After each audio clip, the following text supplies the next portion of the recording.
Novel उजाले दूर नहीं का ये लास्ट पार्ट है। वो इस वक्त अरहम के बेडरूम में बैठी बड़े अजीब किस्म के एहसासात का शिकार थी।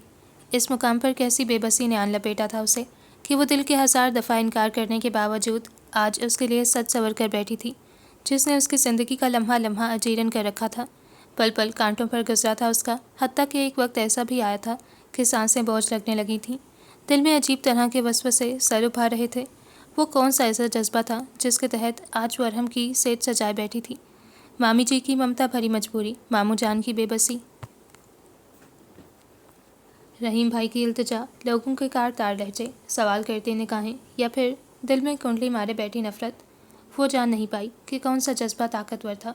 सोचों में उलझे उसे पता नहीं चल सका कि कब अरहम कमरे में दाखिल हुआ। मोमना ने चौंकते हुए सर उठाकर देखा तो वो उससे चंद कदम के फासले पर खड़ा नजर आया। उसके होंठों की तराश में मुस्कुराहट दबी थी, जबकि आंखें जगमगा रही थीं। क्या बहुत अच्छा लग रहा हूँ, उसे एक टुक अपनी तरफ देखता पाकर वो शरारत से बोला था। मोमना ने कुछ गड़बड़ा कर नज़रों का जाविया बदल लिया। अरहम मुस्कुराते हुए उसके ऐन सामने बैठ गया। बहुत खूबसूरत लग रही हो, उसने मोमना के वजूद से फूटती रोशनियों को दिल में उतारते हुए मखमूर लहजे में कहा। लो मोमना डार्लिंग, आज तुम्हें फ़तह कर ही लिया है। अरहम ने कमाल बेतकल्लुफ़ी से उसके हिनाई नरमों के दास हाथ को अपने मजबूत हाथ की गिरफ्त में लेकर होले से दबाया। फ़तह दिलों की होती है, जिस्मों की नहीं, तुम जैसे नफ्स के गुलाम क्या जाने। मोमना ने अपना हाथ उसकी गिरफ्त से छुड़वाते हुए तुरसे से कहा। चलो तुम्हारी बात मान लेते हैं, जब तुम दस्तरस में आ चुकी हो तो दिल तक रसाई कौन सा मुश्किल काम है। अरहम ने नरमी से उसके गुलाबी मुलायम गाल को छुआ। खैर से अपनी शिकस्त पसंद आई या नहीं, उसने चिढ़ाने वाली मुस्कुराहट लबों पर सजा ली थी। मोमना के तन बदन में कोई आग लग गई। जैसे तुम घटिया हो वैसे ही घटिया तुम्हारी गुफ्तगू है। वो सुलगते हुए संभल कर उसके करीब से उठी थी और फिर दूसरे ही पल लहरा से गई। अरहम ने उसका हाथ पकड़कर झटका दिया था। छोड़ो मुझे कमीने इंसान, वो दबी आवाज़ में चिल्लाई। ज़ुबान को ज़रा कंट्रोल में रखो और ज़्यादा बकबक करने की ज़रूरत नहीं है। मेरे साथ रहना है तो पुराने नखरे भूल जाओ। धीमी आवाज़ में कुराते हुए उसने मोमना का हाथ इतने ज़ोर से दबाया था कि तकलीफ़ के मारे उसकी आंखें छलक पड़ीं। फिर वो उठा और रूम फ्रिज से पेप्सी कॉटन निकाल लाया। एक हाथ में टिन पकड़े, दूसरे हाथ से उसका बाजू दबोचे वो आईने के सामने उसे खड़ा करके बकौर देखने लगा था। वो कुछ हैरान और खौफजदा से उसके बदले बदले तासुरात को देखने लगी थी। फिर अरहम ने देखते ही देखते पेप्सी से भरे टिन को पूरी शिद्दत के साथ आईने पर दे मारा था। छोटी बड़ी ढेरों लकीरें आईने के दरमियान पड़कर उसे बदनुमा कर रही थीं। मोमना ने वहशत भरी नज़रों से उसकी लाल अंगार आंखों को देखा। फिर अरहम ने उन टूटे कांच के टुकड़ों को उसे उठाने के लिए कहा था। वो सहमते हुए उससे कुछ दूर हटकर खड़ी हो गई। इन्हें उठाओ, वो जोर से धारा। मैं, मोमना हकलाते हुए बोली थी। हाँ तुम, उसने तल्खी से कहा। मोमना लहंगा संभाल कर आहिस्तगी से किरचियाँ उठाने लगी थी। एक नन्हा मुन्ना कांच का टुकड़ा उसकी उंगली में चुभा था और इस एक नोकीला कांच दिल में। पता नहीं तकलीफ दिल को ज़्यादा हुई थी या फिर उंगली को। उसकी आंखों से मोती टूट टूट कर गिरने लगे थे। उसी पल अरहम ने पलट कर उसका रुख अपनी तरफ किया और फिर यके बाद देखरे 3-4 थप्पड़ उसके नर्म रुखसार पर दे मारे। वो दर्द से बिलबिला उठी। शे वो थप्पड़ है जो तुमने मुझे मारा था। शायद तुम भूल चुकी हो, मगर मैं नहीं भूला हूँ। अपनी बेइज्जती का वो लम्हा याद है मुझे। कैसे मेरी अना को जख्म जख्म किया था तुमने। मर्द का इंतकाम नहीं देखा है, और फिर मेरे जैसे मर्द का। वो तैश के आलम में बोलता चला गया और मोमना उसके लबों से निकलने वाले शौलों की तपिश से सर तपैर झुलस रही थी। अरहम कुछ लम्हे मज़ीद लफ्ज़ों से छलनी करने के बाद वॉशरूम में घुस गया था। ठंडे पानी से शावर लिया तो आसाब कुछ पुरसकून हो गए थे। वो बाहर निकला तो मोमना को उसी कैफियत में मुजस्मा बने गुमसुम खड़े पाया। मोहतरमा, क्या खड़े खड़े ही रात बिताने का इरादा है? वो बाल बनाते हुए नरमी से बोला था। मोमना ने भीगी आंखों से उसके पल पल बदलते मूड को मुलाहिजा किया। अब जाओ भी, चेंज कराओ। परफ्यूम स्प्रे करने के बाद वो बेड की तरफ बढ़ गया था। मोमना मरे मरे कदम उठाती ड्रेसिंग रूम में घुस गई। आधे घंटे बाद जब खूब रोकर दिल की भड़ास निकाल कर वो बाहर आई तो कमरे में नीलगी रोशनी का गुबार फैला था। वो संभल कर चलते हुए बेड तक आई और फिर बेड के किनारे पर टिक कर उसने कंबल अपने इर्द गिर्द फैला लिया था। अरहम चौंका, ठटका और फिर उसके लब मुस्कुरा उठे थे। रोनुमाई का तोहफा नहीं लेना? मोमना की बाजू पर हाथ रखे वो बड़ी गहरे जज्बे लुटाती नज़रों से उसे तक रहा था। जो मिल चुका है वही काफ़ी है, उसने तुरसी से कहा। मगर मैं इसे काफ़ी नहीं समझता। आफ्टर ऑल तुम्हें यह भी बताना है कि मैं तुमसे कितनी मोहब्बत करता हूँ। वो धीमे बोझा लहजे में कहता उसे अपने बाजुओं की गिरफ्त में ले चुका था और वो चाह कर भी कोई मुज़ाहमत नहीं कर पाई थी। शादी के चौथे रोज़ ही उसने मोमना को पैकिंग करने का हुक्म दे दिया था। मामी जी ने सुना तो अरहम के खूब ही लत्ते लिए। वो लापरवाही से सुनता रहा। आखिर ज़रूरत क्या है तुम्हें अलहदा रहने की? इतना बड़ा तो घर है, अगर तुम चाहो तो ऊपर वाले पोर्शन में अलग हो जाओ, मगर यूँ एक ही शहर में होते हुए दूसरी जगह रहने की कोई तुक भी बनती है। मामी जी ठीक कह रही हैं, जब पोस्टिंग होगी तो फिर देखा जाएगा। अब मोमना भी उनकी सपोर्ट पाकर आहिस्तगी से मिनमिनाई थी। अरहम ने मुड़कर उसे कटीली निगाहों से घूरा। तुमसे किसने मशवरा मांगा है? आखिर वजह क्या है? नबीला उन्हें आपस में उलझता देखकर झुंझलाकर बोली थी। मोमना की चीज़ें समेटते हाथ एक पल को रुके थे। ना जाने क्या इरशाद करेगा, वह सोच कर रह गई। सबसे बड़ी वजह आपके भांत भांत के रिश्तेदार हैं, जो कि मुँह उठाए कभी आ रहे हैं कभी जा रहे हैं। मुझसे ज़्यादा तो इन्होंने ही मेरी बीवी को देखा होगा। जब देखो चौंकों की तरह मेरी बीवी से चिमटे रहते हैं। अब आप इन्हें यहाँ से चलता भी करें, आखिर हद होती है किसी बात की। मामी जी ने यह नामाकूल वजह सुनकर अपना सर पीट लिया। तुम इसलिए अपना घर छोड़ रहे हो? नबीला ने तासुब से कहा। नहीं, मैं कब घर छोड़ रहा हूँ, बस चंद दिन तक अपनी बीवी के साथ पुरसकून माहौल में रहना चाहता हूँ। हद होती है बेहयाई की। ये क्या बीवी बीवी की रट लगा रखी है, और क्या इधर सुकून नहीं है? नबीला तिलमिला उठी। आप क्या रिवायती सासों वाली जेलसी फील कर रही हैं? अरहम ने कुछ चौंक कर माँ की तरफ देखा। लो और सुन लो। नबीला ने मोमना की तरफ रुख किया। यही बात सुनने की कसर रह गई थी। देख लें अम्मी, मैं अपनी बीवी के साथ किसी भी किस्म की ज़्यादती होने नहीं दूंगा। फिर बीवी? नबीला भुना उठी। खुद चाहे जितनी मर्जी ज़्यादतियाँ कर लें, दूसरों को नहीं करने देंगे। मोमना मुँह ही मुँह में बिदबिदाई। ये तुम क्या मिनमिन कर रही हो? अरहम ने मोमना के हिलते लबों को देखकर कहा था, और फिर बालों में ब्रश करके उसे तैयार रहने का ऑर्डर देकर गाड़ी की चाबी उठाए बाहर निकल गया। मोमना उसके निकलते ही नबीला की तरफ लपकी। मामी जी, मुझे अरहम के साथ कहीं नहीं जाना, प्लीज़ उसे मना करें। दोनों हाथ उनके घुटनों पर रखकर उसने बेचारगी से कहा था। नबीला ठंडी सांस भर कर रह गई। फरमान ने सुना तो फ़ौरन ही दो टोक अंदाज में इनकार कर दिया। तुम सुबह के गए रात देर से घर आते हो, और कभी कभी तो रात भर गायब रहते हो। ये अकेली कैसे रहेगी? अकेली कहाँ होगी, मुलाजमा का बंदोबस्त कर दूंगा। अरहम ने अपने तई एक और माकूल बहाना तराशा था। फरमान कफकी से उसे देख कर रह गए। अपना भरा पूरा घर छोड़कर ये मुलाजमा के साथ रहेगी? नबीला ने नाराज़गी से कहा। उफ़ अम्मी, एक तो मैं आप लोगों की इस बेजा रोक टोक से बहुत तंग हूँ। अरहम ने नागवारी से सर झटका। रहीम के लबों पर मुस्कुराहट फैल गई थी, जबकि सामिया भाभी मुस्कुरा उठी। असल में देवर जी को हमारी मुदाखलत नागवार गुजरती है। फरमान के उठते ही सामिया भाभी ने शायद से कहा था। तो और क्या? अरहम ने भरपूर अंदाज में तायद की थी, जबकि मोमना का सर मारे हया के झुक गया था और पलकें बोझल हो गई। ना जाने क्या कन्नास भरा रहता है इसके दिमाग में। उन दोनों भाइयों के जाने के बाद नबीला सर थाम कर बोली थी। सामिया बर्तन समेटने लगी थी, जबकि मोमना लाउंज में आकर टीवी खोलकर बैठ गई। फिर सामिया की कज़न आ गई तो उनके साथ वक्त गुजारने का पता भी नहीं चला था। लंच आवर्स में अरहम को घर देखकर सामिया को खांसी का दौरा पड़ गया था। वो भी उन्हें मुसलसल खांसता देखकर हैरान हुआ। क्या बात है भाभी?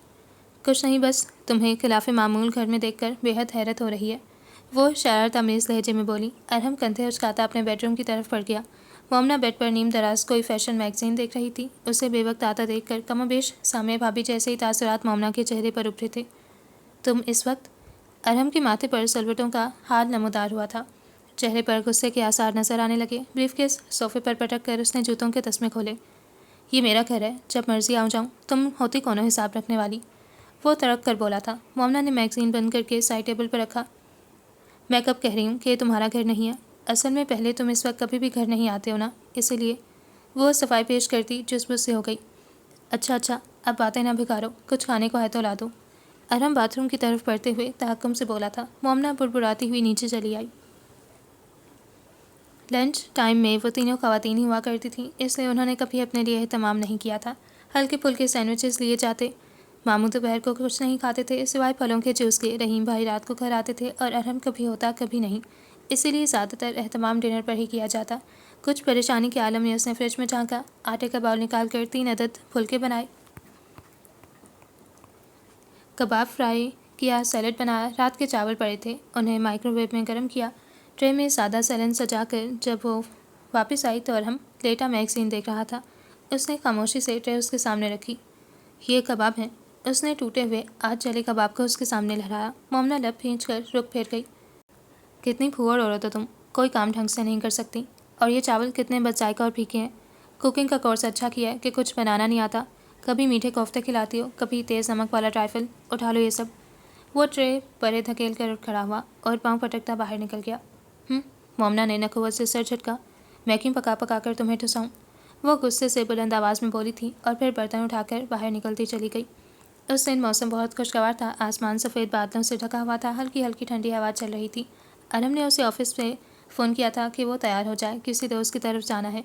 मोमना ने सुनकर बेदिली से रिसीवर क्रेडिट पर डाल दिया। उसका अरहम के साथ जाने का कोई इरादा नहीं था। उसके दोस्त किस किस्म के होंगे ये वो अच्छी तरह से जानती थी। औबाश आवारा ऐसे लोगों की दावत वो क्यों कबूल करती? वो सोच रही थी कि अरहम से किस किस्म का बहाना करके जान छुड़वाए। काफ़ी देर सोचने के बाद उसे कोई माकूल बहाना नहीं सूझा था। फिर जब अरहम के आने का वक्त हो गया तो वो बेचैनी से इधर उधर टहलने लगी थी। अचानक ये ख्याल कूंदे की तरह लपका। वो फ़ौरन ही निचले पोर्शन में कचरे अलग थलग बने स्टोर रूम की तरफ बढ़ गई। उसका स्टोर काफ़ी कुशादा और हवादार था। मामी जी की पुरानी पेटियां और सामिया भाभी के जहेज का वो सामान जो इस्तेमाल नहीं होता था उसे स्टोर की जीनत बना हुआ था। नाना जान का पलंग भी एक दीवार के साथ लगा कर रखा था। वो नहायत इत्मीनान से लॉक खोल कर अंदर आ गई और फिर अच्छी तरह दरवाज़ा बंद करके पलंग पर धम से बैठ गई। कुछ देर इधर उधर का जायज़ा लेने के बाद वो सोने की कोशिश करने लगी थी। कुछ ही देर बाद नींद की देवी उस पर मेहरबान हो गई। जब उसकी आंख खुली तो अव्वल तो कुछ सुझाई नहीं दिया था और ना ही वो समझ पाई कि वो है कहाँ। जब जहन कदरे बेदार हुआ तो वह सिरत से उठी, लंबे घने बालों को समेटा, दुपट्टा दर्ज करके उसने स्लीपर पाँव में अरसे और फिर तेज़ी से दरवाज़ा खोलकर बाहर निकल आई। रात के गहरे साए हर सू फैल चुके थे। चांद उफक पर चमक रहा था और सहन की तमाम लाइट्स भी ऑन थीं। उसने लाउंज में आकर घड़ी पर निगाह दौड़ाई तो रात के 10:30 बज रहे थे। इसी पर सामिया भाभी किचन से बाहर निकली थी। उसे देखते ही उनकी चीख निकल गई। कहाँ थी तुम मम्मी? मैं स्टोर में सो रही थी। क्यों, खैर तो है? उसने लंबी सी जमाई रोककर कहा था। सामिया भाभी ने एक जोरदार धप उसके कमर पर लगाई। बेवकूफ़ लड़की, कहाँ कहाँ नहीं तलाशा हमने तुम्हें, घर का चप्पा चप्पा छान मारा। वैसे मेरा ख्याल था कि ज़रूर स्टोर में घुसी होगी। जब भी तुम्हारी किसी के साथ नाराज़गी होती थी तो तुम स्टोर में छुप जाती थी। अम्मी भी कह रही थी कि सामी स्टोर में देखो, मगर मैंने सोचा कि तुम अब बड़ी हो गई हो और शादीशुदा भी। लेकिन मेरा अंदाज़ा कल साबित हुआ। ज़रा फ़ोन करके अरहम को बता दूँ कैसा तूफ़ान उठा रखा था। अभी उसने थोड़ी देर पहले ही घर आया था। समन की तरफ तुम्हें लेने के लिए गया है। सामी भाभी शगुफ्तगी से कहती फ़ोन स्टैंड की तरफ बढ़ गई। मामी जी भी नमाज़ पढ़कर बाहर आ गई थी और फिर उसे देखकर खूब ही डांटा निताड़ा। समन की तरफ जाना था तो बता तो दिया होता। मैं समन की तरफ कब गई थी? मैं तो स्टोर में सो रही थी। उसने मुस्कुराते हुए नबीला की गर्दन में बाहें हमाल कर दी। उसी पल अरहम तिनतनाता हुआ अंदर दाखिल हुआ। उस पर निगाह पड़ी तो गुस्से से चीख किया, शर्म नहीं आती ऐसी घटिया हरकत करके? वो मोमना के करीब आकर धारा था। वो नबीला के मज़ीद करीब हो गई। एहे, क्या किया इसने? स्टोर में सो रही थी। नबीला ने फ़ौरन ही हिमायत की। इससे पूछे ऐसी गैर जिम्मेदाराना हरकत करने पर क्या सज़ा दूँ इसे? मैंने इससे कहा था कि उमैर के घर जाना है, मगर ये मोहतरमा स्टोर में कैलूला फरमा रही थी। वो आग बगोला होकर चिल्लाया था। नबीला ने खफकी से बेटे की तरफ देखा। ये सज़ाएं तुम देना अपने मुजरिमों को थाने में। खबरदार ऐसी बात कभी ज़ुबान से निकाली। और रही बात दावत की तो भूल गई थी बेचारी। नबीला ने सिरे से बात ही ख़त्म कर दी। वो गुस्से से थप थप करता सीढ़ियाँ चढ़ गया। मोमना भी भरपूर मुस्कुराहट लबों पर सजाए उसके पीछे ही चली आई। वो कमरे में नहीं था, शायद वॉशरूम में था। मोमना बेड पर बैठकर उसका इंतज़ार करने लगी। पहली मर्तबा अरहम को खूब सताकर उसे बहुत लुत्फ़ आया था। असल में मैं भूल गई थी कि तुमने मुझे कहीं जाने के लिए कहा था। मोमना ने जानबूझकर लहजे में शर्मिंदगी भरी। अरहम ने मुड़कर उस पर एक सुलगते तीखी निगाह डाली। ज़्यादा ड्रामा करने की ज़रूरत नहीं है। जानता हूँ मैं कि तुम मेरे साथ जाना नहीं चाहती थी। अगर साफ लफ्ज़ों में मुझे इस वक्त बता देती तुम तो मैं उमैर से माज़रत कर लेता, मगर खैर कोई बात नहीं। वो बालों में उंगलियां फेरता बेड की दूसरी तरफ आकर लेट गया। मोमना कदरे गड़बड़ा से गई थी। अरहम ने मज़ीद कोई बात नहीं की थी। शायद वो बहुत थका हुआ था, इसलिए जल्द ही सो गया। जबकि मोमना अभी अभी सोकर उठी थी। अब नींद का आना मुमकिन नहीं था, इसीलिए किरण के कमरे में कोई बुक निकाल कर ले आई। किताब काफ़ी दिलचस्प थी, लिहाजा वो पढ़ती ही चली गई। 12:30 के करीब उसने किताब बंद करके साइड टेबल पर रख दी। उसी पल अरहम के मोबाइल की भी बज उठी। उसने सुनी अनसुनी करके कंबल सर पर तान लिया। तीसरी पल पर अरहम ने फ़ोन रिसीव कर लिया था और फिर तेज़ी से उठकर वॉशरूम की तरफ पड़ गया। मोमना को काफ़ी हैरत हुई। किसका फ़ोन हो सकता है? एक फितरी सा तजस्सुस सर उभा रहा था। अरहम ने वापस आकर मोबाइल टेबल पर रखा और फिर दोबारा अपनी जगह पर लेट गया। इस दौरान उसने कंबल परे हटाकर मोमना के सो जाने की तस्दीक भी की थी। वो जानबूझकर सोती बन गई। अरहम एक दफ़ा फिर सो चुका था, जबकि मोमना पूरी रात जागती रही। बहुत कान लगाकर सुनने पर भी वो अरहम की बात समझ नहीं पाई थी। अरहम बहुत आहिस्ता आवाज़ में बात कर रहा था। अगली रात भी बिल्कुल अचानक ही उसकी आंख खुल गई थी। अरहम फ़ोन पर किसी से बात कर रहा था। आज वो वॉशरूम में जाने के बजाय बेडरूम में ही था। और उसकी आवाज़ इतनी बुलंद ज़रूर थी कि मोमना बआसानी सुन सकती थी। अब कुछ नहीं हो सकता, मैंने केस फाइल ऊपर तक पहुंचा दिया। अब मेरा इस केस से कोई ताल्लुक नहीं रहा। अदालत जाने या फिर वकील, मैं इस सिलसिले में तुम्हारी कोई मदद नहीं कर पाऊंगा। वो एकदम ही भड़क कर तल्खी से बोला था। फिर कुछ देर खामोश रहकर उसने दूसरी तरफ मौजूद शख्स की बात सुनी और फिर बोला, कमाल करते हो यार, समझा करो, मैं क्यों तुमसे झूठ बोलूँगा। वैसे भी पिछली मर्तबा मैंने तुम्हें वार्निंग दी थी, सिर्फ दोस्ती का लिहाज करके तुम्हें छोड़ा था, तुम्हें एक और मौका दिया था ताकि तुम संभल सको, मगर तुम जैसे संभलने वाले नहीं होते। अब के उसका लहजा सख्त कड़वा था। मोमना सांस रोके सुनती रही। ये ड्रग्स का मामला है, छोटी मोटी वारदात मत समझो, और फिर पाउडर की शक्ल में मौत बेचने वालों को सजा दिलवाना तो ऐन सवाब का काम है। हाँ हाँ, तुमने बिल्कुल ठीक कहा है, बड़ी नेक रूह आन समाई है मेरे अंदर डियर दानिश। अब मैं 19-20 साल का कम उम्र लड़का नहीं हूँ जिसे तुम पहला फुसलाकर नशे का आदमी बना देना चाहते थे।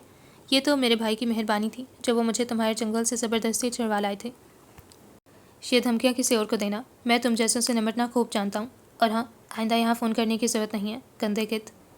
अरहम ने मोबाइल ऑफ करके मोटी सी गाली दी थी उसे। मोमना ने खामोशी से करवट बदल ली। उसका दिल अभी तक लरज़ रहा था, जबकि सोचें मुंतशिर थीं। रात भर वो उसी के मुतल्लिक सोचती रही थी। सुबह अरहम काफ़ी देर से उठा था और उठते ही उसे अपने साथ चलने के लिए कहा था। मोमना खुद भी यही चाहती थी, इसलिए बगैर झगड़ा किए मान गई। मामू और मामी जी ने ढेरों नसीहतों और दुआओं के साय तले उसे अरहम के हमरा भेजा था। उसका घर कतरे सुनसान इलाके में था, काफ़ी कुशादा और खूबसूरत बंगला था। मोमना को यहाँ छोड़कर वह खुद दफ्तर चला गया।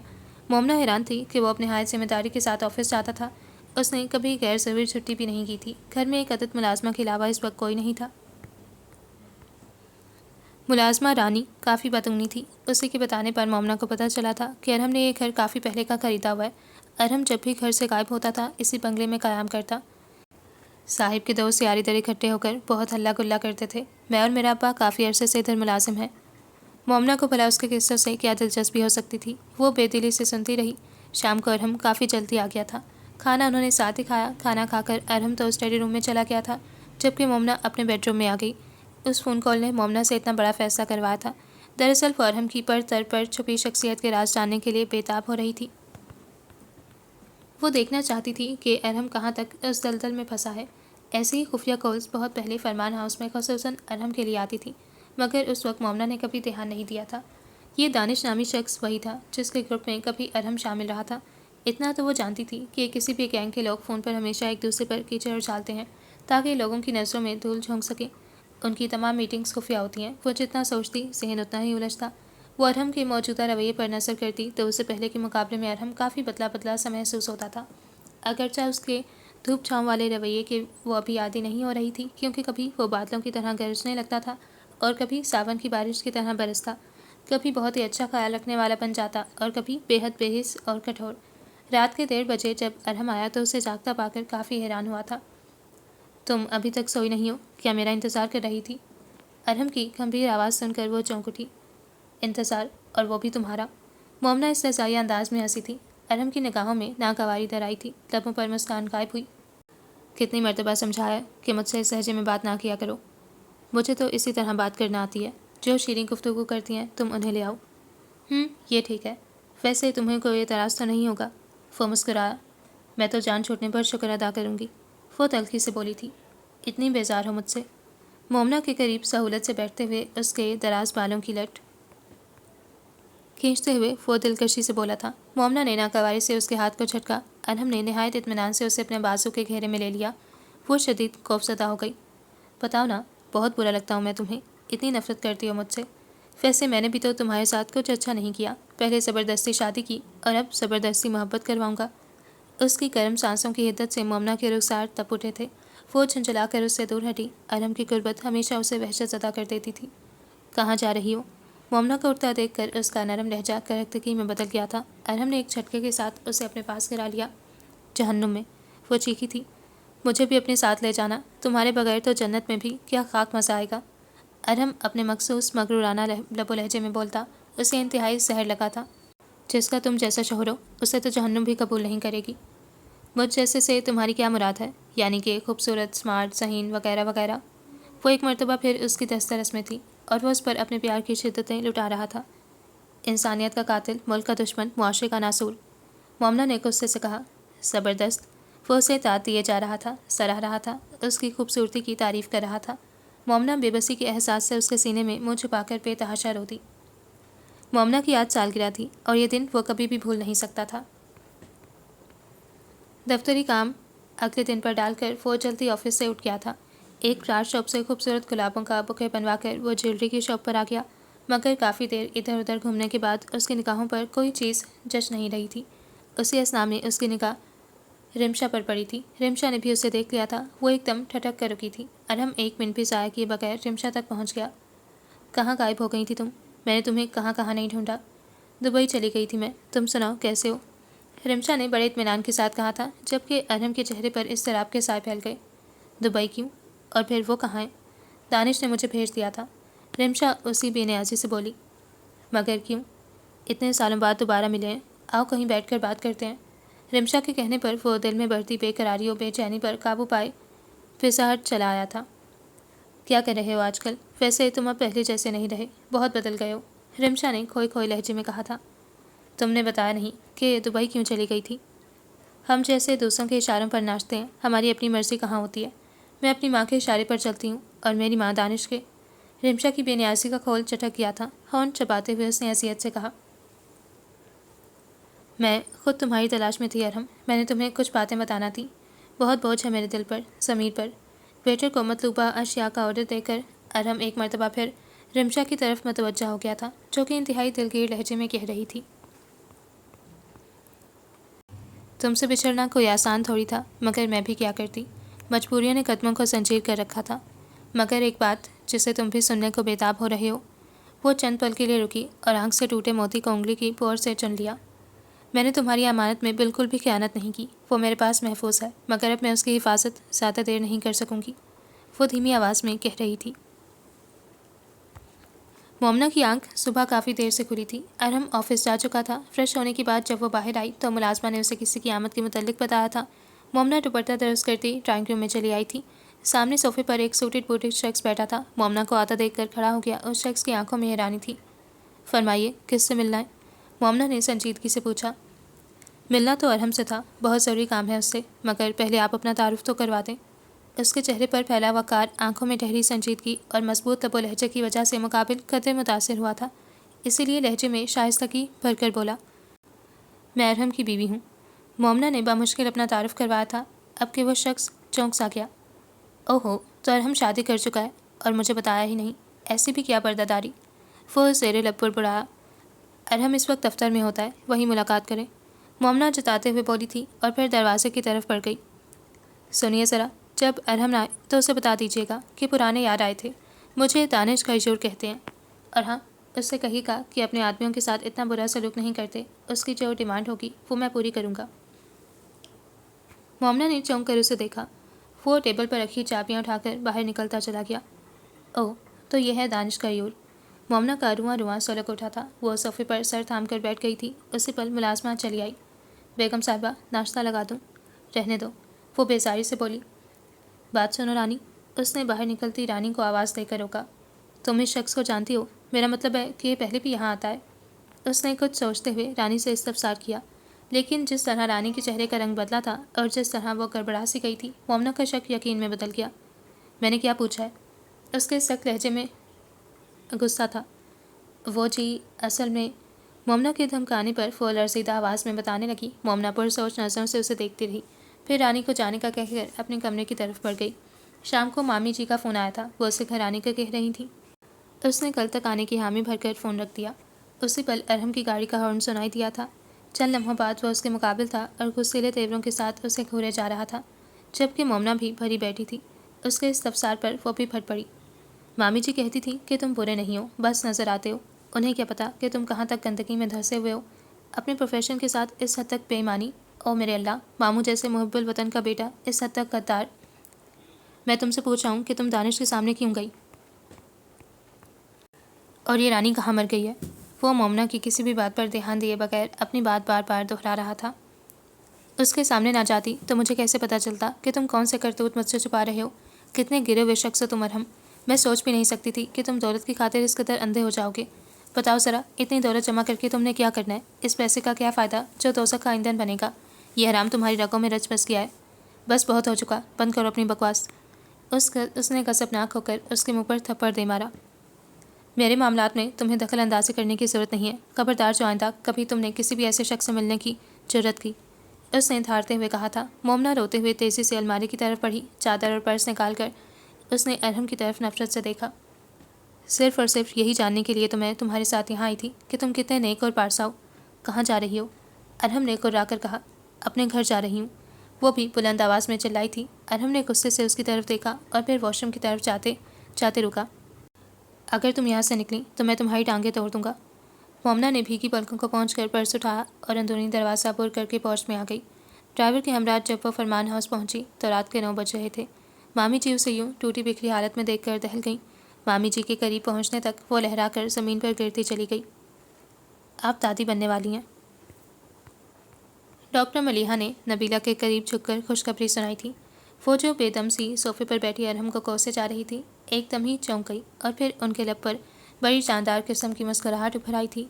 मामू जी को पता चला तो वो भी खुशी से खिल उठे। उसी शाम कनाडा से फ़ोन आया था कि किरण का बेटा हुआ है। एक साथ दो दो खुशखबरियाँ सुनकर घर में खुशी की लहर दौड़ गई थी। सब बेहद खुश थे, बस एक वही गमज़दा थी। वो कैसे मामू जी को बताती कि उनका बेटा मुल्क दुश्मनों का साथ निभा रहा है। इतनी बड़ी पोस्ट पर बैठा कितनी आसानी के साथ मुल्क की जड़ों को खोखला कर रहा है। हमारे मुल्क के नौजवानों की रगों में नशे का जहर भरकर उन्हें कीड़े मकोड़ों से भी बदतर ज़िंदगी बसर करने पर मजबूर करने वालों में शामिल है। इस बोझ को उठाए वो बेहाल थी। वो किसके साथ इस गम को शेयर करती, किसी अपने ऊपर टूटने वाली क़यामत की खबर देती। मामू और मामी जी तो ऐसे किसी खबर को सुनते ही सदमे से शायद मर जाते। इस टेंशन की वजह से वो रहने लगी थी। और फिर जो खुशखबरी डॉक्टर मलिहा ने उसे सुनाई थी, उसे सुनकर रही सही कसर भी पूरी हो गई। उसे उधर आए हुए तकरीबन 25 दिन हो गए थे, मगर अरहम ने यहाँ झांका तक नहीं था। मामी जी ममता से मजबूर उसे फ़ोन कर लेती थी। मोमना अब अरहम के साथ मज़ीद कोई ताल्लुक़ नहीं रखना चाहती थी। उसने अरहम से खुला लेने का फ़ैसला कर लिया था। इस सिलसिले में मोमना ने सामिया भाभी को राज़दार बना लिया। दूसरे दिन जब मामी जी आराम करने के घर से बेडरूम में गई तो वो मौका पाकर सामिया भाभी के कमरे में आ गई। उसकी तमाम बात सुनकर सामिया हैरान परेशान ही तो रह गई थी। तुम्हारा दिमाग तो ठीक है, क्या फजूल बकवास कर रही हो? ये बकवास नहीं है, मैं फ़ैसला कर चुकी हूँ। आप मेरा साथ देंगी या नहीं? वॉटर लहजे में बोली। सामिया ने उसे घूर कर देखा। अपने बच्चे का कत्ल करना चाहती हो? तुम्हें शर्म नहीं आई ऐसी बात सोचते हुए? इसके अलावा कोई चारा नहीं है। मुझे जल्द अज जल्द अरहम से छुटकारा हासिल करना है और इस मुसीबत की वजह से मेरे केस में रुकावट पड़ सकती है। तुम पागल हो चुकी हो। हाँ, पागल ही समझ लें। मैं इस राशि का बच्चा पैदा करूँ? कभी नहीं। उसके लहजे में चट्टानों जैसी सख्ती थी। सामिया उसे समझा समझा कर थक गई थी, मगर वो गोया कान बंद कर चुकी थी। फिर बहुत सारे दिन उसे खामोशी से गुजर गए। मोमना ने एक डॉक्टर से बात कर ली थी। आज उसने चेकअप करवाने के लिए जाना था। उसी शाम ही अरहम चला आया। कैसी हो डार्लिंग? वो मामी जी के करीब बैठते हुए उसे चिढ़ाते हुए बोला। मोमना बहरी बनी रही और टीवी पर निगाहें जमाए बैठी रही। अम्मी, मैं पापा बनने वाला हूँ। अब वो अपनी माँ से मुखातिब था। नबीला ने उसकी पेशानी को चूमा। जब खुद बाप बनोगे फिर माँ बाप की तकलीफ़ का एहसास होगा तुम्हें। फरमान ने करीब से गुजरते हुए चोट की थी। वो आंखें मूंदे मुस्कुराता रहा। अब सुधर जाओ बेटे तुम। नबीला उसके घने बालों में उंगलियां फेर रही थी। मैं तो सुधरने के लिए तैयार हूँ, अगर कोई सुधारना चाहे तो। अरहम ने आंखें खोलकर मोमना की तरफ देखा, जो बेनियासी रिमोट के बटनों के साथ खेल रही थी। तुमने कब तक यहाँ डेरा लगाए रखना है? उसे बाहर निकलता देखकर अरहम ने हाँक लगाई थी। नबीला झट से बोली, इसे अब यहीं रहने दो, तबीयत ठीक नहीं है इसकी, वहाँ कौन ख्याल रखेगा? नबीला के कहने पर उसने खामोशी से सर हिलाया था। खाना खाकर जब वो ऊपर आया तो मोमना कंबल ताने सो रही थी या फिर सोने की एक्टिंग कर रही थी। अरहम ने गुनगुनाते हुए उसके ऊपर से कंबल खींचा। क्या तकलीफ़ है? वो तड़क कर बोली थी। ये बताओ कि इतनी बड़ी खुशखबरी तुमने मुझसे क्यों छुपाई? अगर सामिया भाभी ना बताती तो मैं तो बेखबरी में ही मारा जाता। तुमने ऐसा सोचा भी क्यों मोमना? वो सामने रखे सोफे पर बैठा संजीदगी से बोला था। मोमना ने अपनी आंखों से बाजू हटाकर देखा। बदगुमानियों की इतनी बड़ी फसलें खींच रखी हैं तुमने। कभी मुझे समझने की तुमने कोशिश ही नहीं की। अपनी सफाई पेश करना मुझे कभी पसंद नहीं रहा। अब भी अगर इसे असूल पर कारबंद रहा तो तुम तो पूरी नाव डबो दोगी मेरी। चलो तुम्हें एक कहानी सुनाता हूँ। वो गहरे लहजे में बोला और खोसा गया। जब पप्पो की डेथ हुई तब मैं 12 साल का था, और 12 साल का बच्चा अच्छा खासा समझदार होता है। उनकी वफ़ात के बाद तुम हमेशा के लिए हमारे घर आ गई थी। हम वक्त रोती बसोरती गुड़िया सी मोमी मुझे कितनी अच्छी लगती थी, मगर वो गुड़िया मुझे लिफ्ट नहीं करवाती थी। मुझसे दूर दूर भागती। रहीम भाई को देखकर जब मम्मी उनकी तरफ लपकती थी तो मुझे बहुत गुस्सा आता। रहीम भाई किरण को और उसे बाइक पर बिठाकर बाहर ले जाते। वापसी पर उनके हाथों में चॉकलेट्स और आइसक्रीम के कप होते थे। शायद किरण और वो दोनों ही मोहल्ले के दूसरे बच्चों की तरह मुझसे डरती थी। मेरी दहशत से तो बच्चे भी पार्क में कम कम आते थे। स्कूल में भी हर कोई मुझसे दूर दूर भागता। मेरे अंदर शायद गुस्सा बहुत था। खिलाफ मिजाज बात मुझसे बर्दाश्त नहीं होती थी। कुछ अम्मी और अब्बू के रवैयों ने मुझे असलियत पसंद बना दिया था। पहला बच्चा और आखिरी बच्चा माँ बाप का मंजूर नज़र होता है, और जो दरमियान में होता है वो हमेशा से ही नज़रअंदाज किया जाता है। मैं फितरतन मुख्तलिफ था और शायद हसास भी। रहीम भाई की मौजूदगी में मेरी शख्सियत दब गई थी। मैंने दूसरों की नज़रों में आने के लिए अजीबोगरीब हरकतें करना शुरू कर दी, ये सोचे समझे बगैर कि मेरी शख्सियत मज़ीद मस्क होती जा रही है। कॉलेज में पहुंचकर मुझे अपने जैसे ही दोस्त भी मिल गई। उनकी कंपनी में मेरी अना की तस्कीन के लिए बहुत सी चीज़ें थीं। वो मुझे सराहते थे। मेरी किसी भी बात पर उन्हें गुस्सा नहीं आता था। मैं उन्हें गालियाँ भी देता तो वो हंसते रहते। वो दरअसल बेहिस थे और मुझे भी बेहिस बना देना चाहते थे। वहीं पर मेरी मुलाकात दानिश से हुई। वो बड़ी अजीबोगरीब शख्सियत का मालिक था। मेरी तरह वो भी कॉलेज में पढ़ने नहीं, एंजॉय करने आता था। ये तो मुझे बहुत बात पता चला था कि दानिश नशा बेचता है, कम उम्र लड़कों को इस गिलासत का आदी बनाता है। मेरी और उसकी दोस्ती दिनों में परवान चढ़ी थी।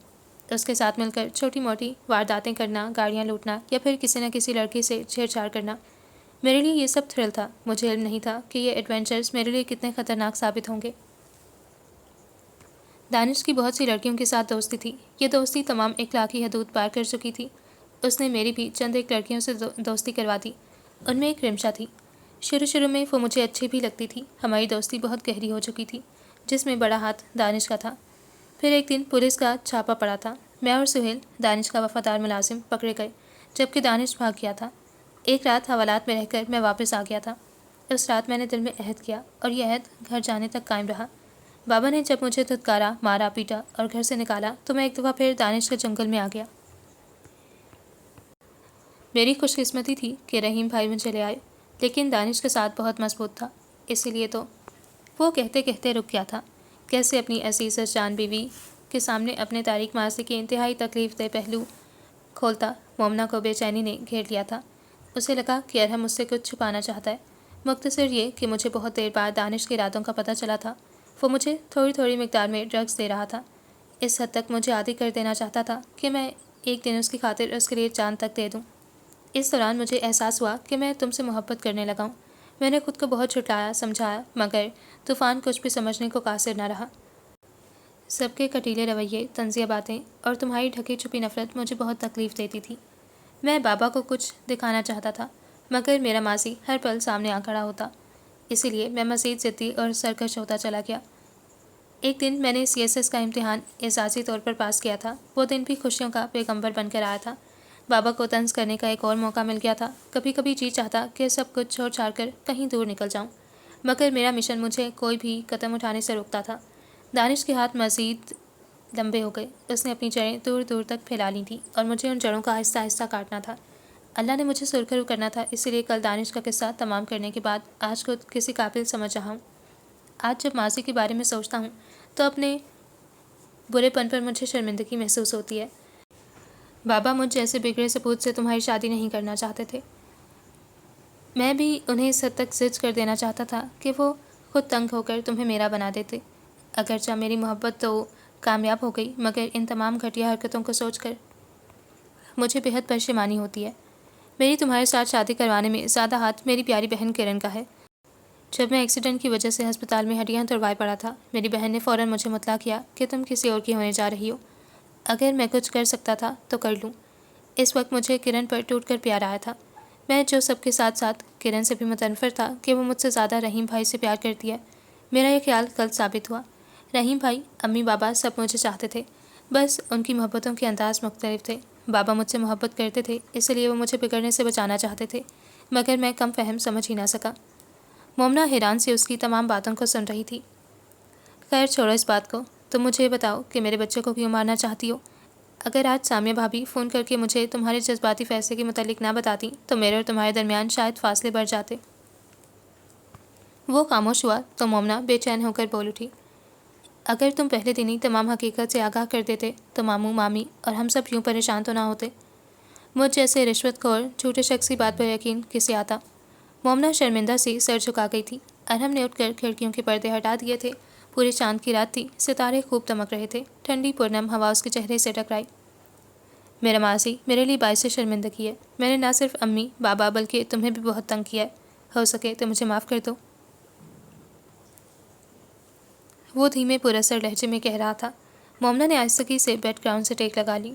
धुंधलके अभी छटे नहीं थे, मंजर साफ दिखाई नहीं दे रहा था, मगर फिर भी मोमना को बहुत पुरसकून नींद आई थी। किरण अपने 6 माह के गोल मटोल गोल गोतने बेटे अमार के साथ पाकिस्तान आई तो घर में खुशियों की बारात उतर आई। तुम्हें और भाई को एक साथ खड़ा देखकर मैं किस कदर मसरूर हूँ। एयरपोर्ट पर उससे लिपटते हुए किरण ने बड़े जोश से कहा था। मोमना भी मुस्कुरा दी। किरण के आने से रौनकें दुबाला हो गई थी। घर में हर वक्त हंगामा से रहता था। यही किरण इतनी कम का हुआ करती थी और अब वो बातों में किसी को बारी नहीं लेने देती थी। मामी जी तो उसे देख देख कर हैरान होती थी। ए किरण, कनाडा जाकर तो तेरी ज़ुबान इतनी गज भर की हो गई है, नई तो नहीं लगवा लाई हो। वो मशकूक नज़रों से उसे घूरती तो वो खिलखिलाकर हंस पड़ती थी। सुनो मम्मी, मेरे भतीजे को बिल्कुल मेरा जैसा होना चाहिए। ये तस्वीर मैं इसीलिए तुम्हारे कमरे में लगा रही हूँ ताकि तुम सुबह और शाम इसका दीदार करो। किरण ने अपनी फुल साइज़ तस्वीर उसके कमरे में लगाते हुए बुलंद आवाज़ में कहा था। मोमना डस्टिंग करते हुए मुस्कुरा दी। अल्लाह न करे वो तुम्हारे जैसा हो, इतना मोटा और काला सा। अंदर आते अरहम ने किरण को चिढ़ाते हुए कहा। वो एक ही दम भड़क उठी। मैं ऐसी हूँ? नहीं, बिल्कुल नहीं। मेरी बहन तो इतनी खूबसूरत है, कुछ कुछ लंबे लंबे दांतों वाली, उलझे उलझे बालों वाली मखलूक से मिलती जुलती। भाई, किरण रो देने वाली हो गई थी तो अरहम ने उसे अपने साथ लगा लिया। मोमना उनकी बातों को एंजॉय कर रही थी। तभी मामी जी रोते चिल्लाते अमार को उठाए चली आईं। संभालो अपने आफती तोते को, ऐसे हलक फाड़ कर रोता है कि अल्लाह की पनाह। उथल पुथल सांसों को हमवार करती हुई वह अमार को किरण की गोद में देकर सोफे पर बैठ गई। आपका पोता तो जैसे रोता ही नहीं, किरण ने मसनूई गुस्से से कहा। हाँ तो और क्या, मेरा नौमी तो बड़ा बीबा बच्चा है। उन्होंने फ़ौरन नौमी की हिमायत की थी। अरहम एक दफ़ा फिर बन ठन कर ड्रेसिंग रूम से निकला तो नबीला बेहद हैरान हुई। तुम कहाँ जा रहे हो? एक ज़रूरी काम याद आ गया, अभी आता हूँ। वो तेज़ी से बाहर निकलता चला गया। उसके पीछे कमरे से किरण और मामी जी भी निकल गई थी। मोमना थोड़ी देर आराम करने की गर्ज से लेटी ही थी कि फ़ोन की बेल बज उठी। उसने कुछ खौफ के आलम में रिसीवर उठाया। अरहम से बात करवाओ। दूसरी तरफ कोई खातून थी। वो तो इस वक्त घर नहीं है, आप कुछ देर बाद फ़ोन कर लीजिएगा। मोमना ने नरमी से कहा। कहाँ है वो? जब भी फ़ोन करती हूँ घर में नहीं मिलता। ये कहो कि तुम मेरी उससे बात नहीं करवाना चाहती। वो जो कोई भी थी इंतहाई करख्तगी से बोली। मोमना का गुस्से से चेहरा सुर्ख हो गया, ताहम उसके लहजे की नरमी को बरकरार रखा हुआ था। आप उनसे मोबाइल पर रब्ता कर लें। नंबर लिखवा कर मोमना ने फ़ोन बंद कर दिया। ना जाने कौन फजूल औरत है, उसने तल्खी से सोचा और फिर आंखें मूंद ली। उसकी आंख अजीब से नामानूस शोर की आवाज़ से खुली थी। वो सीढ़त से सीढ़ियाँ उतर कर नीचे आई तो लाउंज में एक अजनबी मगर स्टाइलिश सी लड़की और उसके साथ खड़ी 4-5 साल बच्ची को देखकर हैरान हो गई। वो लड़की मामू से ना जाने क्या कह रही थी। वो सुर कंगारा आंखें लिए उसकी बात सुन रहे थे, जबकि मामी जी बेदम सी सोफे पर बैठी थी। किरण ने हाथ पकड़ रखा था, जबकि वो बच्ची। मोमना ने 2 कदम आगे बढ़कर उस बच्ची को बगौर देखा और एक लम्हे को उसके दिल की धड़कन भी थम से गई। ये अरहम की बीवी मोमना है। अपनी बात मुकम्मल करके उसके करीब चली आई थी। मोमना ने सवालिया नज़रों से मामी जी की तरफ देखा तो उन्होंने ना जाने क्यों निगाहें चुरा ली थीं। ओके समझ जानू, अब मैं चलती हूँ। तुम अच्छी बच्ची बन जाओ, मामा और दादो दादा के साथ रहना, ठीक है ना? उसने बच्ची ने समझदारी से सर हिलाया था। वह नज़ाकत से उसके गाल पर बोसा देकर हवा के झोंके की तरह निकलती चली गई। रहीम, फ़ोन करो उस बेगैरत को। कहाँ है वो? पल पल मार रहा है हमें। वो सीना मसलते हुए ये बेजान लहजे में बोले थे। मोमना ने फटी फटी निगाहों से एक मरतबा फिर बच्ची की तरफ देखा। बच्ची की आंखें, होंठ, रंगत एक एक नक्श बोल रहा था कि वो कौन है। मोमना की टांगें बोझ उठाने से कासिर हो गईं। वो बेदम सी सीढ़ी पर बैठती चली गई। पूरे 1 घंटे बाद अरहम की गाड़ी का हॉर्न सुनाई दिया। वो आंधी तूफान की तरह अंदर आया था। उसकी निगाहों ने कोने में खड़ी समर को ढूंढ निकाला था। वो उसकी तरफ बढ़ा। क्या रिमशा इसे छोड़ने आई थी? अरहम उसे चूम रहा था, प्यार कर रहा था। मोमना ने एक और दफ़ा तकलीफ़ से उसे देखा। मोमना का चेहरा लम्हा ब लम्हा भीग रहा था। मैंने कहाँ कहाँ नहीं तुम्हें ढूंढा। समर का गाल चूमते हुए उसे अचानक उन सब का ख्याल आया और उसने कुछ पशेमान होकर इधर उधर देखा।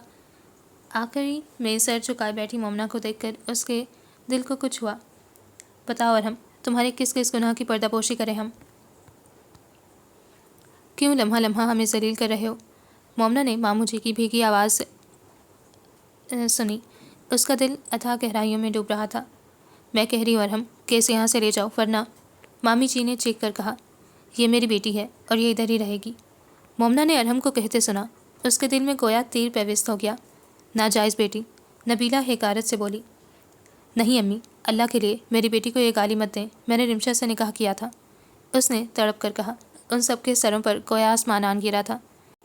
मैं कहती हूँ अरहम, कि इसे लेकर यहाँ से दफ़ा हो जाओ। मैं तुम्हारी सूरत भी नहीं देखना चाहती। ना जाने कहाँ तरबियत में कमी रह गई थी कि आज हमारे बूढ़े सरों में खाक डाल दी है तुमने।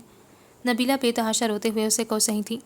ठीक है, अगर आप मेरी बेटी को कबूल नहीं करते तो फिर मेरा यहाँ से चले जाना ही बेहतर है। वो मजबूत लहजे में बोलता हुआ मोमना के करीब चला आया। आओ मोमना, चलें अपने घर। वो बड़ी आस भरी निगाहों से उसे देख रहा था। मोमना ने घुटनों पर से सर उठाया। ये कहीं भी नहीं जाएगी, सुना तुमने? मामू ने थाड़ कर कहा। उठो मम्मी। अरहम घुटनों के बल उसके सामने बैठकर इल्तिजाया लबो लहजे में बोल रहा था।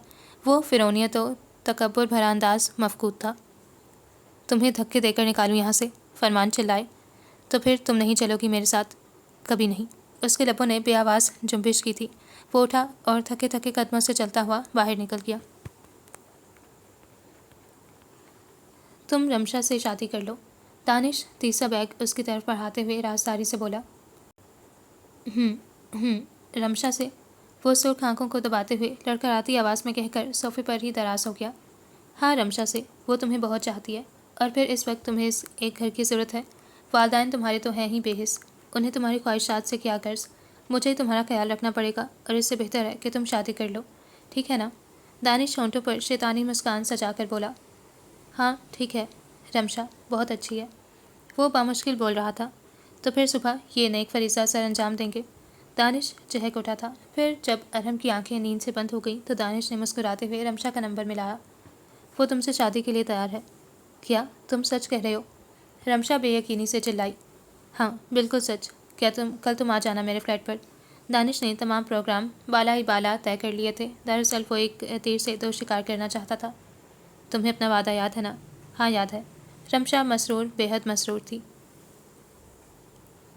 दूसरी सुबह वो खूब तैयार होकर दानिश की तरफ आ गई थी। दानिश के 3-4 दोस्त और भी मौजूद थे। वो सब चहक रहे थे, बोल रहे थे, मगर अरहम कुछ गुमसुम सा खामोश खामोश उनके दरमियान बैठा था। दानिश, ये सब क्या है? वो बेकरार सा दानिश के कमरे में आकर आहिस्तगी से बोला। क्या है?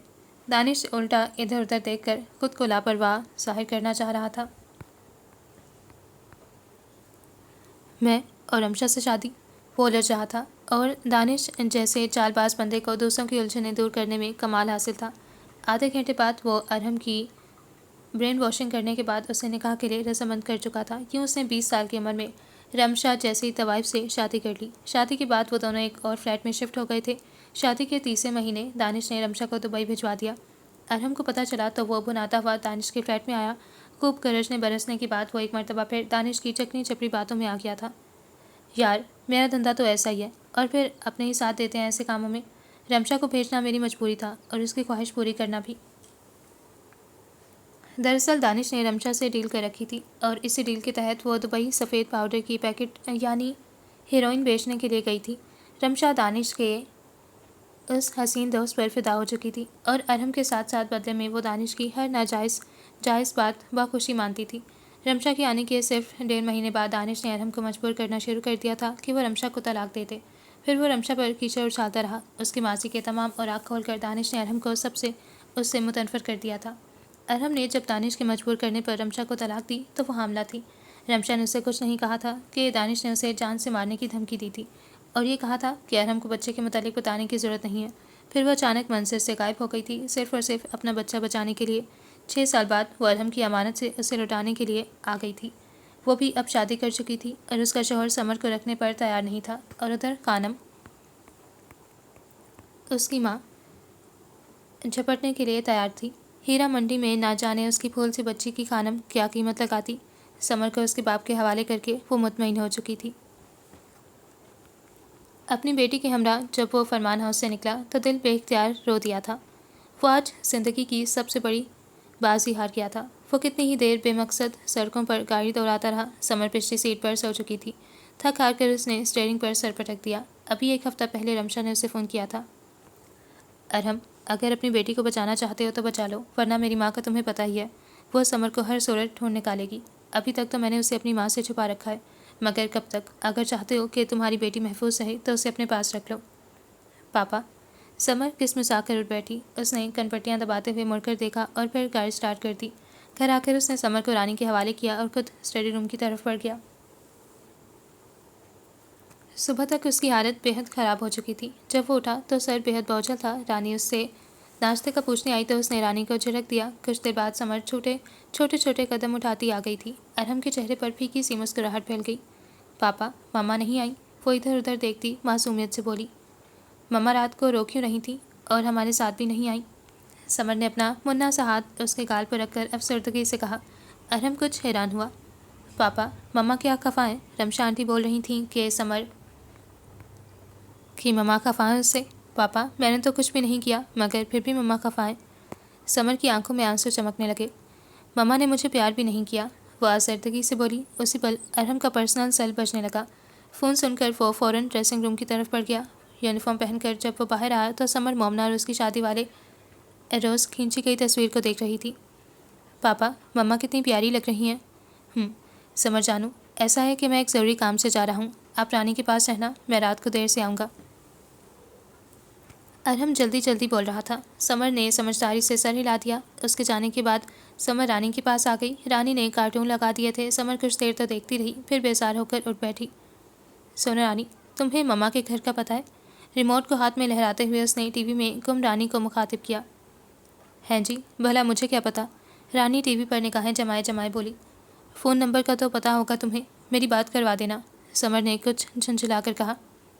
भला मुझे क्या पता आपकी माँ का? रानी मुँह ही मुँह में बिदबिदाई। बताओ ना, क्या नंबर है? मुझे मम्मा से बात करना है। समर ज़िद्दी लहजे में बोली थी। रानी ने झुसपुस होकर दराज में से डायरी निकाली और समर को थमा दी। एक तो इन बड़े लोगों के बच्चे भी आफत होते हैं। समर बड़े इत्मीनान से नंबर देख रही थी। जब कुछ समझ में ना आया तो डायरी फेंक कर खड़ी हो गई। मुझे चिप्स बना दो, समर ने ठठक कर कहा। उसी पल ड्राइवर अकरम, रानी का शोहर, आ गया था। समर ने एक दफ़ा फिर मम्मा के पास जाना है कि रट लगा दी थी। उसी पल किरण का फ़ोन आ गया था। समर बेकरारी से फ़ोन की तरफ लपकी। आंटी, मम्मा से बात करनी है। बेटे, मम्मा वॉशरूम में है, मैं भी आती हूँ आपके पास। किरण ने नरमी से 2-4 मज़ीद बातें करके फ़ोन बंद कर दिया। थोड़ी देर तक रानी ने उसे चिप्स खिलाकर सुला दिया। शाम तक किरण आ गई थी। समर उसे अकेला देखकर उदास हो गई। मम्मा तो नहीं आई, भाई कहाँ है? किरण ने समर को गोद में बिठाकर रानी से इस्तफसार किया। वो जी दफ्तर से अभी नहीं आए। ठीक है, फिर मैं चलती हूँ, भाई आए तो उन्हें बता देना। वो कुछ देर मज़ीद बैठने के बाद चली गई थी। घर आई तो लाउंज में ही मोमना से सामना हो गया। मामी जी, तुम्हारा पूछ रही थी। बताया तो था मैंने उन्हें, किरण रूखे लहजे में कहकर माँ के कमरे में घुस गई। मोमना भी पाँव पटक कर किचन की तरफ बढ़ गई। कभी फ़ोन की घंटी गूंज उठती। उसने रिसीवर उठाया तो दूसरी तरफ समर की आवाज़ सुनकर उसकी पेशानी पर पल पड़ गए। मोमना, मम्मा से बात करनी है। मोमना ने शदीद गुस्से की लहर को दबाते हुए रिसीवर क्रेडल पर पटक दिया था। बेल एक मरतबा फिर होने लगी। उसने झुंझला कर रिसीवर उठाया। क्या बात है? वो चीख कर बोली। मम्मा, आप मेरे पास आ जाएं, मुझे डर लग रहा है। बाप कहाँ है तुम्हारा? और हाँ, मुझे मामा शामा कहने की ज़रूरत नहीं है, मैं नहीं हूँ तुम्हारी माँ, समझी तुम? वो तो आग बगोला हो गई थी। लेकिन रमशा आंटी तो कहती हैं मोमना मम्मा ही मेरी मामा है। वह उसके तल्ख लहजे से कायफ हो गई थी। मोमना फ़ोन पटक कर ऊपर चली गई थी, जबकि दूसरी तरफ समर ने धुआंधार रोना शुरू कर दिया था। मोमना की कनपट्टियाँ सुलग रही थी। गुस्से की शिद्दत से माथे की रग फड़कने लगी। ये गुस्सा, ये झंझलाहट हसद और रुकाबत की वजह से था, और हसद और रुकाबत का जज्बा उस वक्त उभरता है जब दरमियान में मोहब्बत हो। तो क्या मुझे अरहम से मोहब्बत हो गई है?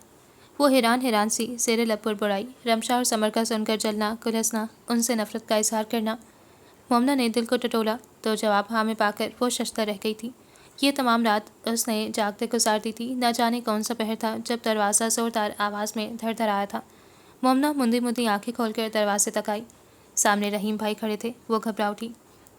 क्या बात है रहीम भाई? अरहम की गाड़ी पर सुहेल नामी शख्स ने फायरिंग कर दिया है। इस वक्त वह अस्पताल में है, चलो तो मेरे साथ। मोमना फटी फटी निगाहों से उन्हें देखने लगी थी और फिर बेजान टांगों को बमुश्किल घसीटते हुए नीचे आई तो मामी जी और किरण को बेतहाशा रोते पाया। मामू की हालत भी काफ़ी ख़राब थी, वो तो वैसे भी हार्ट पेशेंट थे। सामने भाभी और किरण ने उन्हें थाम रखा था। जब वह अस्पताल पहुँचे तो बहुत से अखबारी नुमाइंदे इधर उधर भाग रहे थे। डॉक्टर्स की टीम अलर्ट थी। मोमना पूरी रात ठंडे फर्श पर बैठी साकित सी ऑपरेशन थिएटर के बंद दरवाजे को देखती रही। उसकी आंखों के सामने बहुत से मंजर लहरा रहे थे।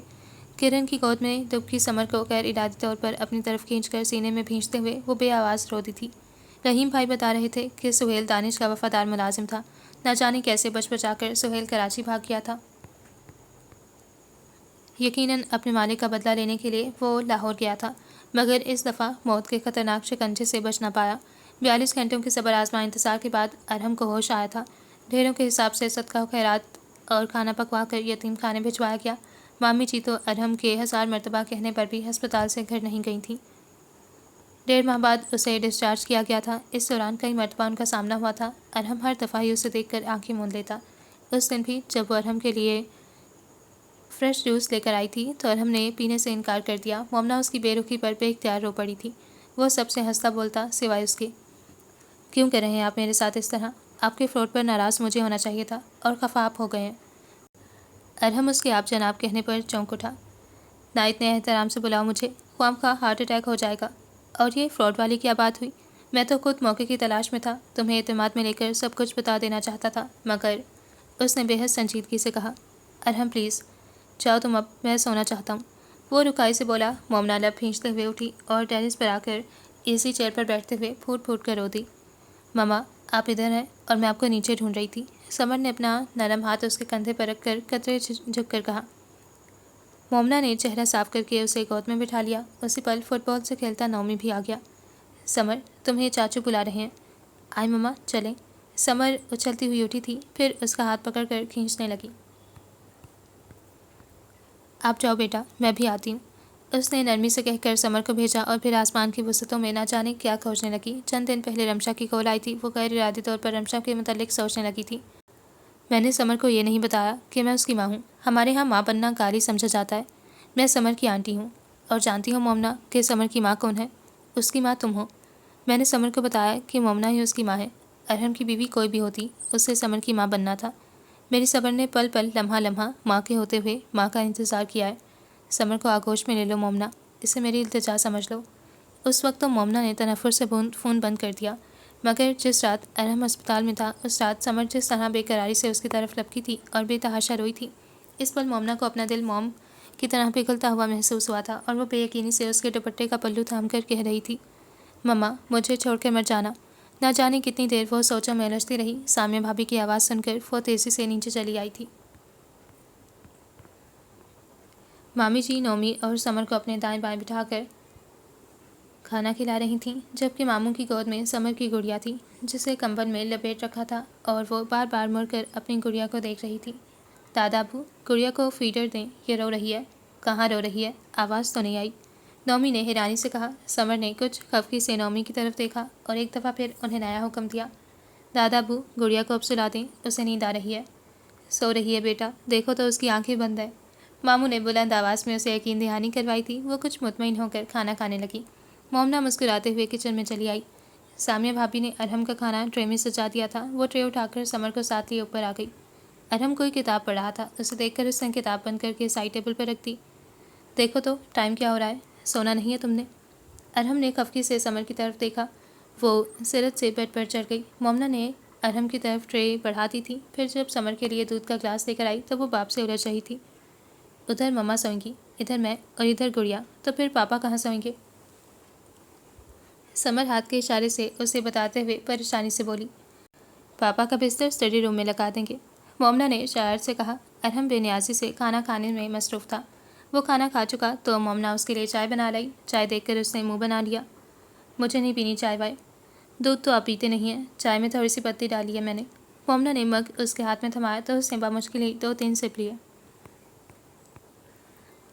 और मग उसे वापस पकड़ा दिया। मोमना गहरी सांस खारिज करके समर पर कंबल फैलाने लगी थी, जो कि गुड़िया को साथ लगाए सो भी चुकी थी। लाइट ऑफ करके जब वो बाहर निकलने लगी तो अरहम ने उसे आवाज़ देकर रोक लिया।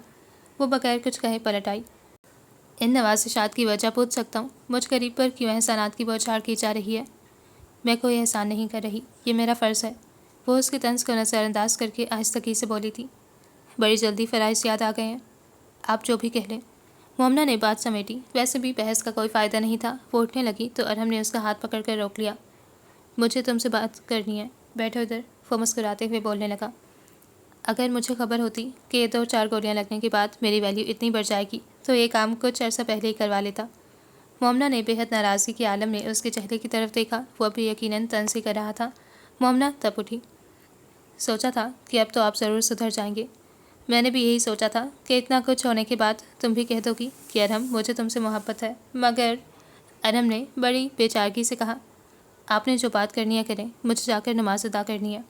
वो संजीदगी से बोली, कर लेते हैं बात भी, इतनी जल्दी क्यों है तुम्हें? अरहम प्लीज़। मोमना से छो बैठी। हाँ तो मैंने तुमसे ये कहना था कि तुम कुछ मोटी नहीं होती जा रही। अरहम उसे उठता देखकर एक बार फिर उसका हाथ पकड़कर बिठाते हुए बोला, आपको ये कहना था? मोमना दांत पीस कर बोली, कहना तो बहुत कुछ है, तुम सुनो तो सही। वो जानबूझकर उसे तंग कर रहा था। मोमना समझ चुकी थी, इसीलिए सहूलत से उठी, मगर अरहम ने उसे इशारे से बैठने के लिए कहा। अब वो कुछ संजीदा लग रहा था। मैं तुमसे ये कहना चाहता हूँ कि अगर तुम चाहो तो समर को बोर्डिंग भिजवा देता हूँ। मैं चाहता हूँ कि समर की वजह से तुम ज़हनी अज़ियत का शिकार ना हो। मैं तुम्हें खुश देखना चाहता हूँ। काफ़ी देर खामोश रहने के बाद वो आहिस्तगी से बोला था। मोमना चौंक से गई। मैं भी खुश हूँ। नहीं, अरहम ने नफ़ी में सर हिलाया।